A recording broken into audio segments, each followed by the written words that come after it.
Galana River, early afternoon. The rain had stopped hours ago, but the river hadn't calmed. Water moved fast over the surface, brown and heavy, chewing at the banks with each rush of sediment. Across the far side, the soil had softened into mush where elephants had passed the day before. A juvenile, no more than 6 years old, had wandered too close. One wrong step, and the ground gave beneath him. His body fell sideways, shoulder first, into the water. There was no time to brace. The edge collapsed under his back legs and the current pulled him in before he could push himself up. What followed wasn't panic. It was weight. The weight of a body too large to float, too young to fight. He turned once in the water, then twice, his trunk rising in short bursts before being swallowed again. He didn't scream. The river took him fast. At the ranger outpost along the southern rise, Elian was adjusting the signal mast when he saw the flash of gray. At first, it looked like driftwood, but the movement was wrong. Jerky, circular, uneven. He called for Rafi. The second ranger stepped out with the binoculars already raised. "Elephant," he said. "Young, alone." They didn't wait. Radios crackled. One ranger stayed to monitor. The others took the river path on foot, cutting through brush made slick by morning rain. Visibility was low where the river bent. Downstream, the current quickened as the land narrowed. If the elephant reached the rocks there, he'd break bones. If he didn't reach anything at all, he'd drown. He surfaced again, barely. The rangers spotted him ahead of the bend, spinning slowly near the far bank where a broken tree had fallen into the water. His head tilted sideways, tusks scraping the roots. His legs kicked but didn't rise. Each time his trunk breached the surface, the intake was shallow and brief. The water had thickened with mud, and his eyes were nearly shut. He had minutes, maybe less. Elian ran ahead and signaled toward the west bank, directing the second unit through the radio. The other team would reach the floodplain by truck, but they had to get across. There were no bridges, just a cluster of fallen trees they'd once used to test footing. They ran there now, water soaking their boots, machetes cutting vines as they went. They carried no tranquilizers, no gear for this kind of rescue, only ropes and instincts. Back in the river, the calf struck the branch with his flank. It held him for now. He pushed again, not to climb, just to breathe. His hind legs swung under him like anchors. There was a gash on his right side, likely from a rock. The current kept pressing. If the root broke, he'd go under fully. If they reached him too late, they'd be recovering a body. "We're here," Elian called through the radio. 10 meters upstream. Crossing now." The calf moaned once, a deep, breathless sound that carried across water like foghorn. It wasn't panic. It was tiredness.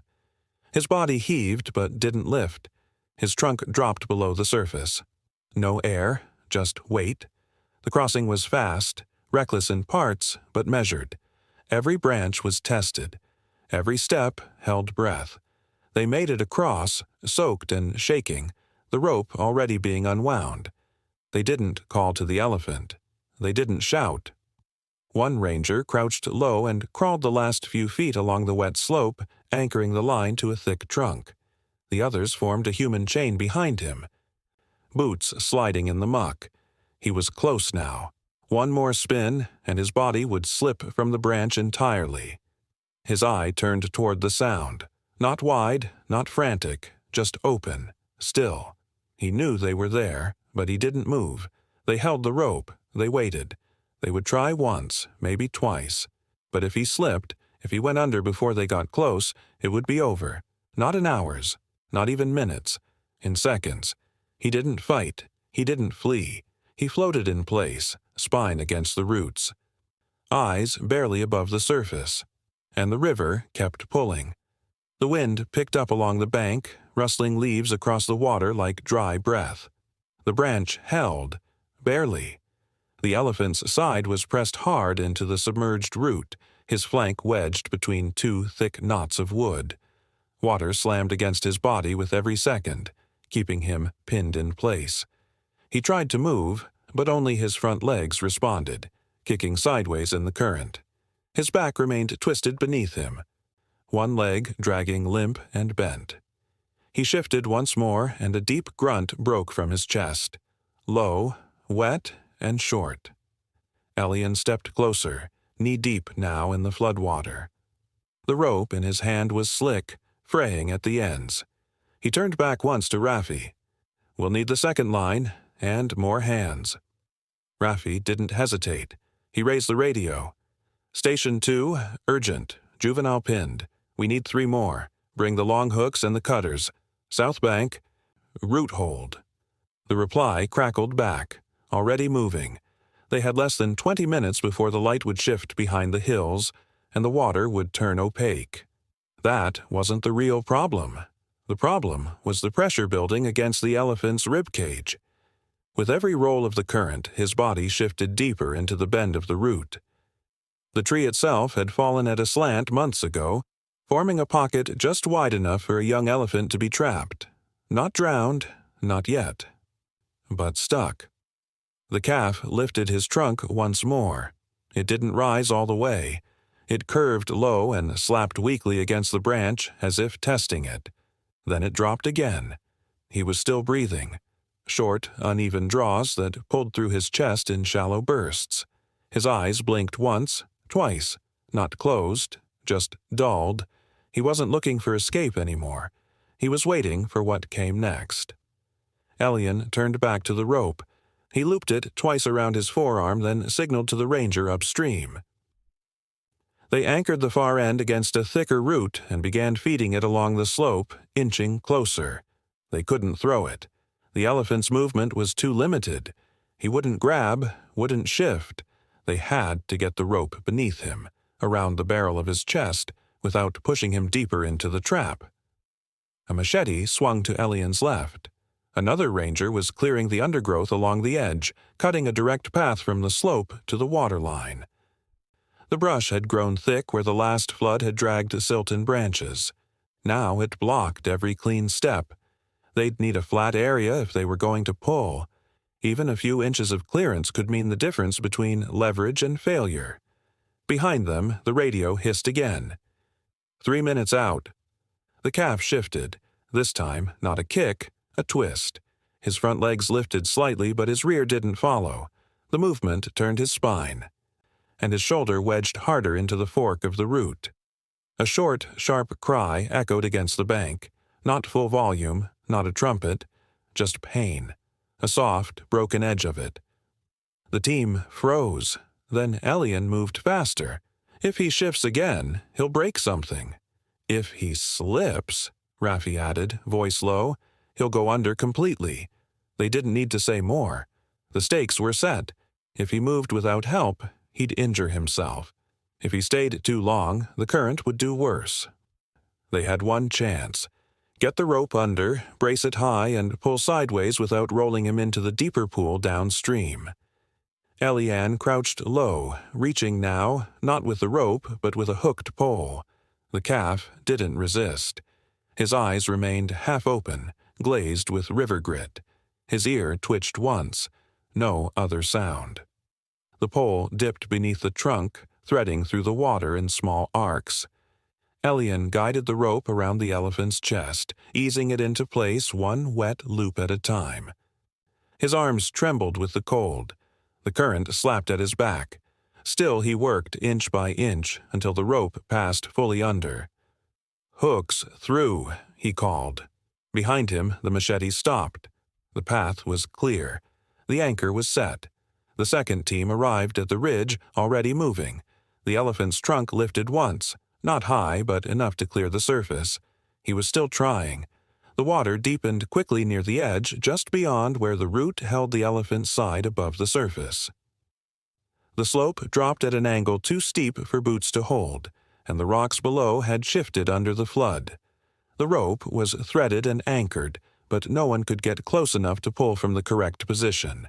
They needed a man in the water, not at the edge, not directing. Inside. Elian dropped his radio and pack without a word. He pulled the belt from his waist, slid the utility knife from its sheath, and kicked off his boots. He didn't wait for argument. The others didn't offer one. They knew what was at stake. If the rope wasn't positioned higher on the elephant's chest, it would crush the lungs when pulled. If it slipped lower, it would drag him sideways, into the deep bend where the river had carved out a hidden pit. "If he rolls, it's over," Raffi said quietly. "One wrong breath and he'll go under." Elian nodded once, then stepped in. The water hit hard. Colder than it looked, it pushed against his thighs with immediate force. Not pulling him under, but trying to take his footing. He kept low, one hand dragging along the slope, the other gripping the rope. Every step was calculated. Not rushed, but not slow either. The elephant hadn't moved again in several minutes. That silence wasn't comfort. It meant fatigue had taken hold. The trunk floated just above the surface now. Every few seconds it dipped under, then rose again, slower each time. The calf's eyes blinked once, a single flicker, then closed again. His legs didn't kick anymore. His weight had settled completely against the root. If it shifted, there would be no reaction, no sound, just sinking. Elian reached the fork and steadied himself against the thicker root. He leaned in slowly.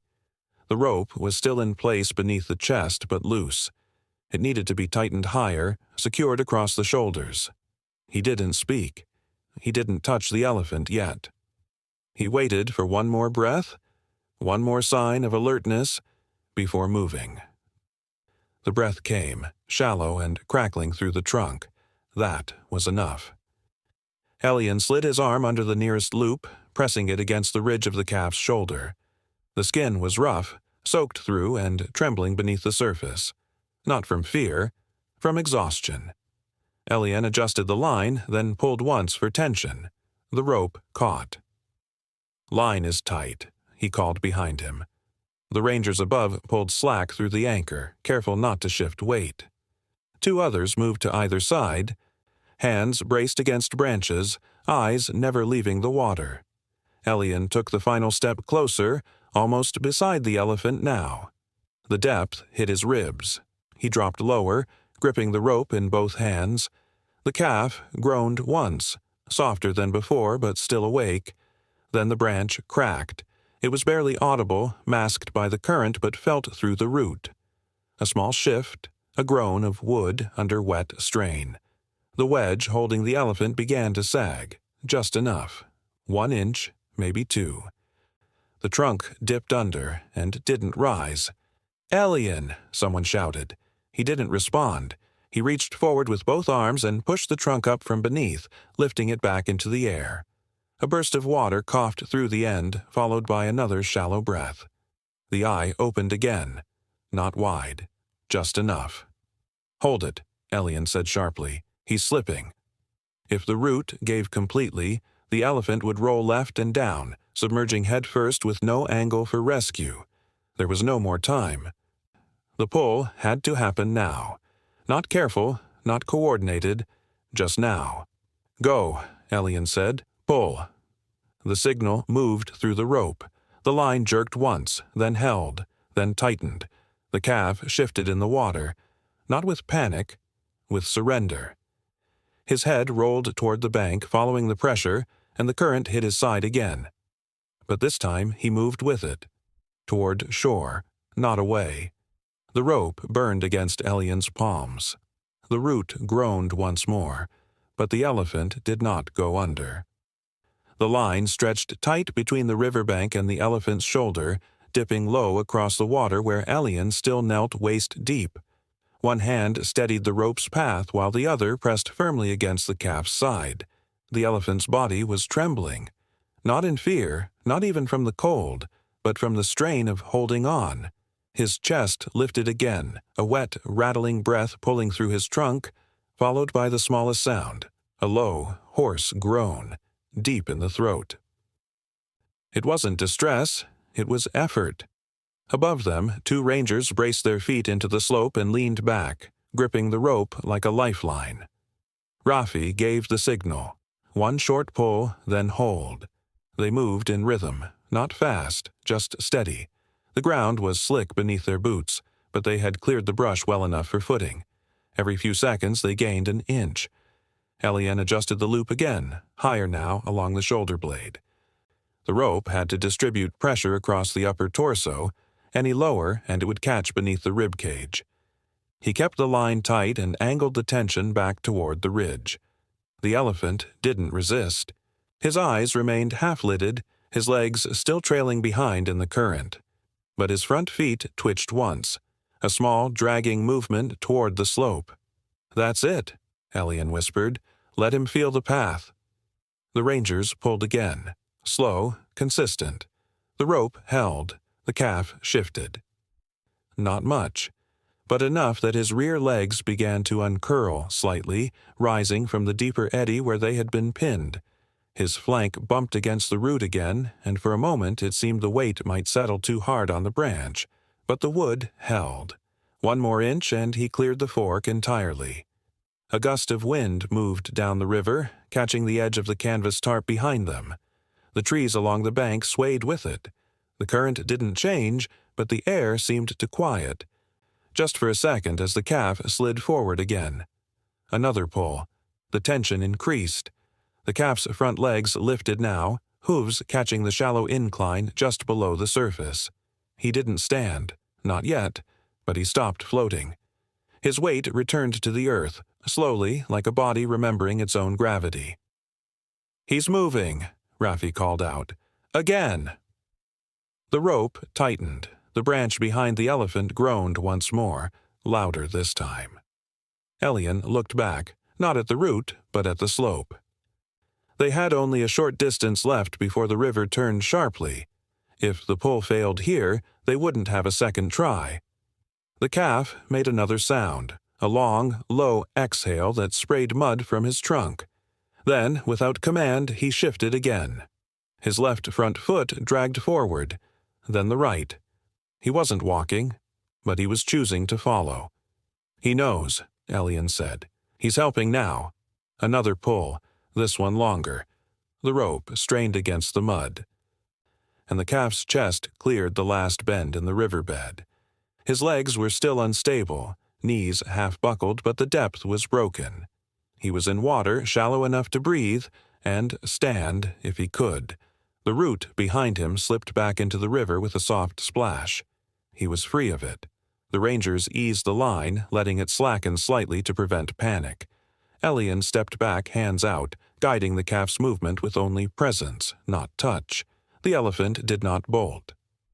He did not collapse. He paused, chest heaving, sides streaked with silt, and looked toward the bank. The rope held. The slope was clear, and the path was now open. The first calf cleared the edge of the slope with one final heave. His chest hit the mud first, legs folding beneath him, sides rising and falling in deep, erratic bursts. He didn't try to stand. He didn't need to. His head was above water. The current no longer pressed against his spine. And for the first time in nearly an hour, there was stillness. Elian dropped beside him, soaked and breathless. His hands hovered near the calf's face, never touching, just watching. The eye opened wider now, sluggish but aware. The breath came easier. The muscles along the calf's side twitched, then settled again. He was alive, weak but present. That alone was enough. Raffi approached with a canvas tarp, crouching low to block the wind from the calf's exposed flank. The team kept voices down. No one cheered. No one spoke of victory. Not yet. The rescue was not over. They were still on the floodplain. The truck was half a kilometer uphill and the calf couldn't walk. But they had time now. They had space to plan. Then the second sound broke through. It came sharp and distant, not from the river but beyond the reeds, near the eastern bank where the brush grew thick and flattened from recent water. It wasn't a trumpet. It was higher, thinner. A short, broken call, almost like a question. Elian stood up fast. The team turned together, scanning the wall of grass. For a moment there was nothing, just wind and the rustle of reeds, then movement, subtle, jerking. A shadow parted the grass, hesitating at the edge. A second elephant calf stepped into view, smaller, much smaller.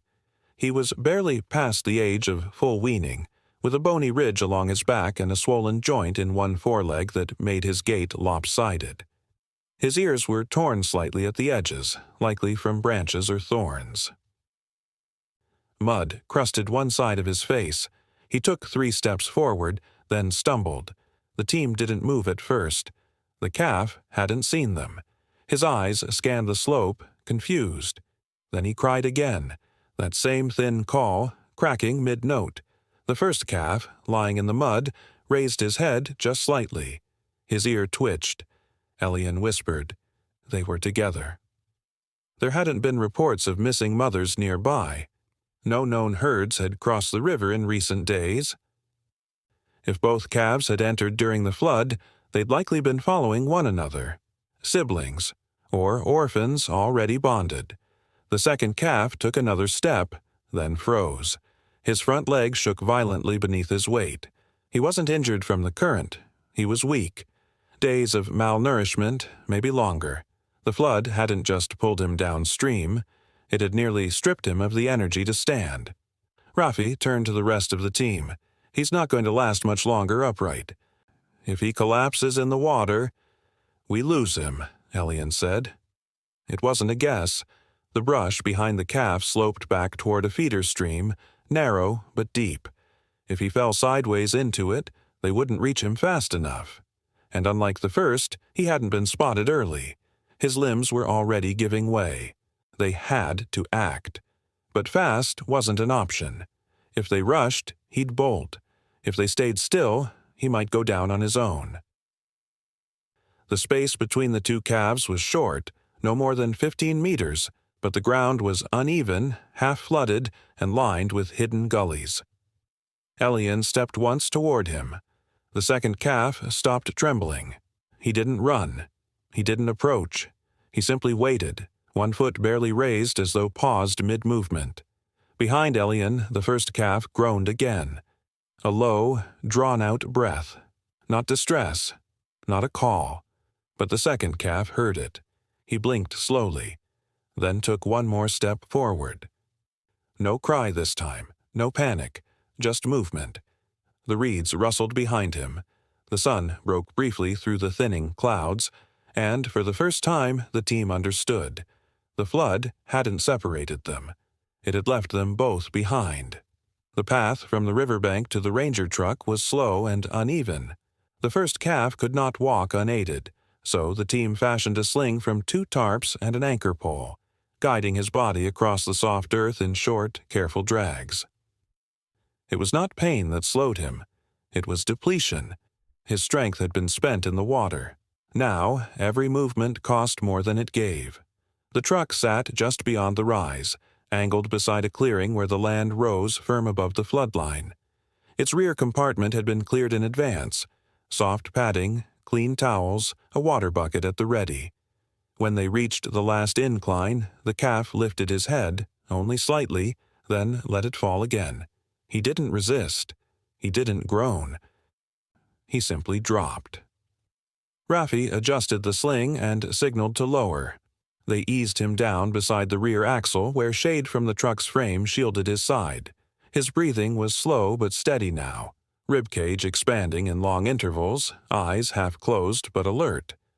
A ranger knelt beside him and poured a small line of water into the dust, letting it soak before offering more.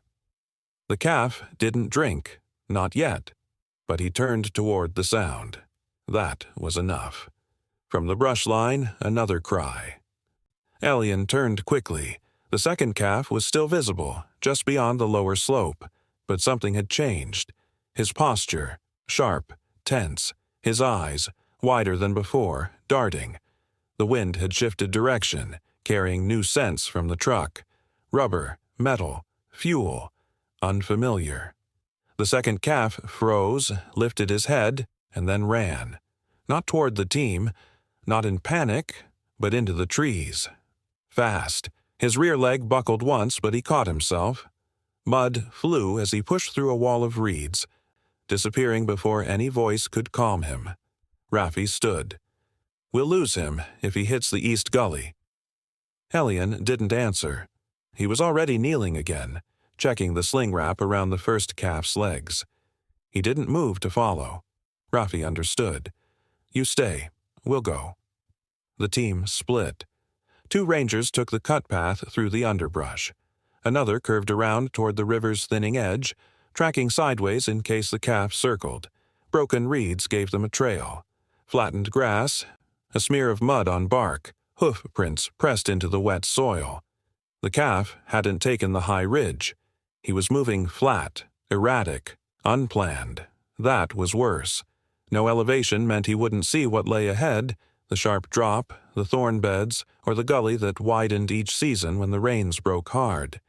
Back at the truck, Elian shifted the first calf into partial shade. The eyes stayed open, still watching, still waiting. "Your brother's running," he said quietly. "We'll bring him back." He poured a line of water again, slower this time. The calf flicked his trunk weakly toward it, touching the edge of the puddle before pulling back.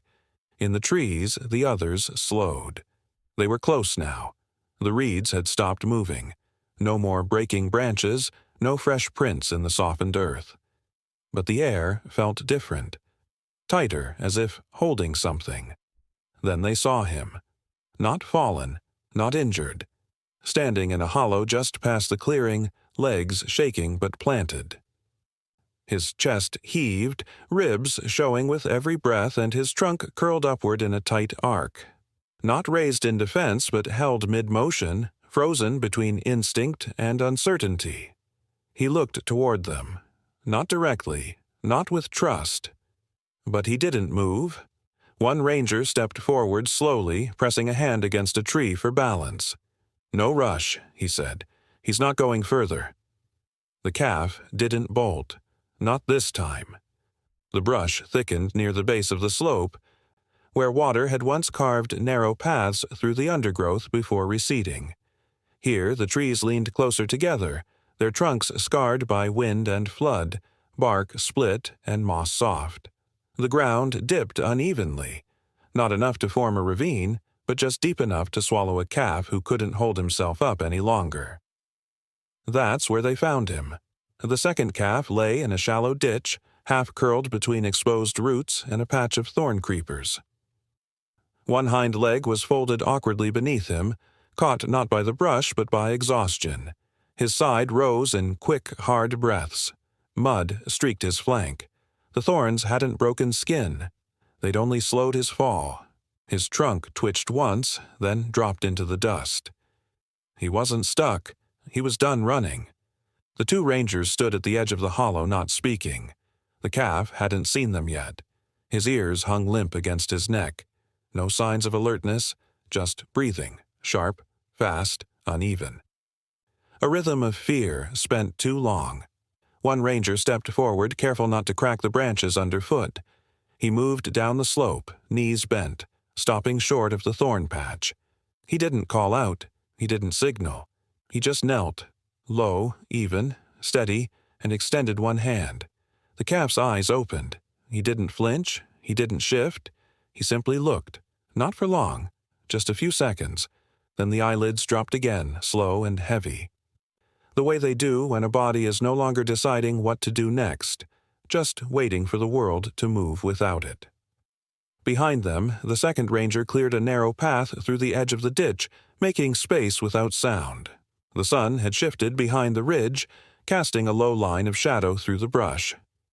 Time was shortening.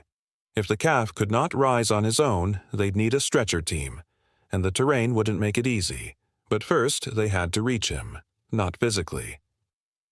With calm, the kneeling ranger shifted his weight and moved one knee closer, still low, still silent. The calf didn't lift his head, but his breath changed, slightly longer now, not so fast.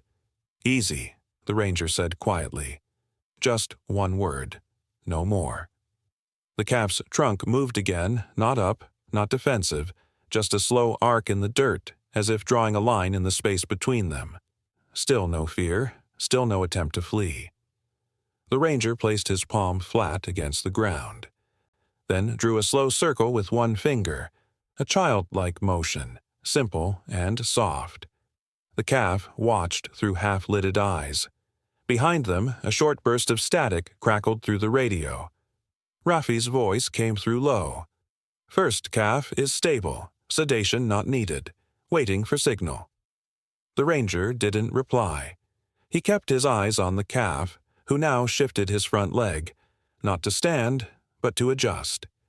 His body turned slightly toward the ranger, almost imperceptible. A gesture of tolerance, maybe trust. Or maybe just too tired to resist. "We're not here to take you," the ranger whispered, "just to keep you from going alone." He leaned back slightly, giving space. The calf didn't respond. He simply breathed, slower now, less sharp. His chest settled into a rhythm that suggested the panic had passed. The danger wasn't gone, but it was quieter. In the trees above them, wind moved through the higher branches with a hush that felt almost like a lullaby. Not spoken, not heard, just felt. The second ranger radioed in the location, marking the coordinates for the stretcher team. It would take time, but they weren't rushing. Not anymore. In the hollow, the calf closed his eyes again, not from fear, not from pain, but from relief that no one was asking him to run. By dawn, the wind had settled, and the sky thinned into a pale, even blue. The last of the clouds from the storm had drifted east, and the land beneath the ranger outpost was dry again, cracked at the edges but firm. A wide tarp had been stretched across two support poles at the base of the slope, forming a shaded resting bay. Beneath it, two young elephants lay side by side. The first had been moved gently during the night, rolled slowly onto a padded canvas, and carried by 4 rangers in silence. He hadn't resisted. He hadn't slept either. His eyes remained open in the dim firelight, searching for something the others couldn't name. The second had followed by Stretcher, sedated lightly to reduce stress.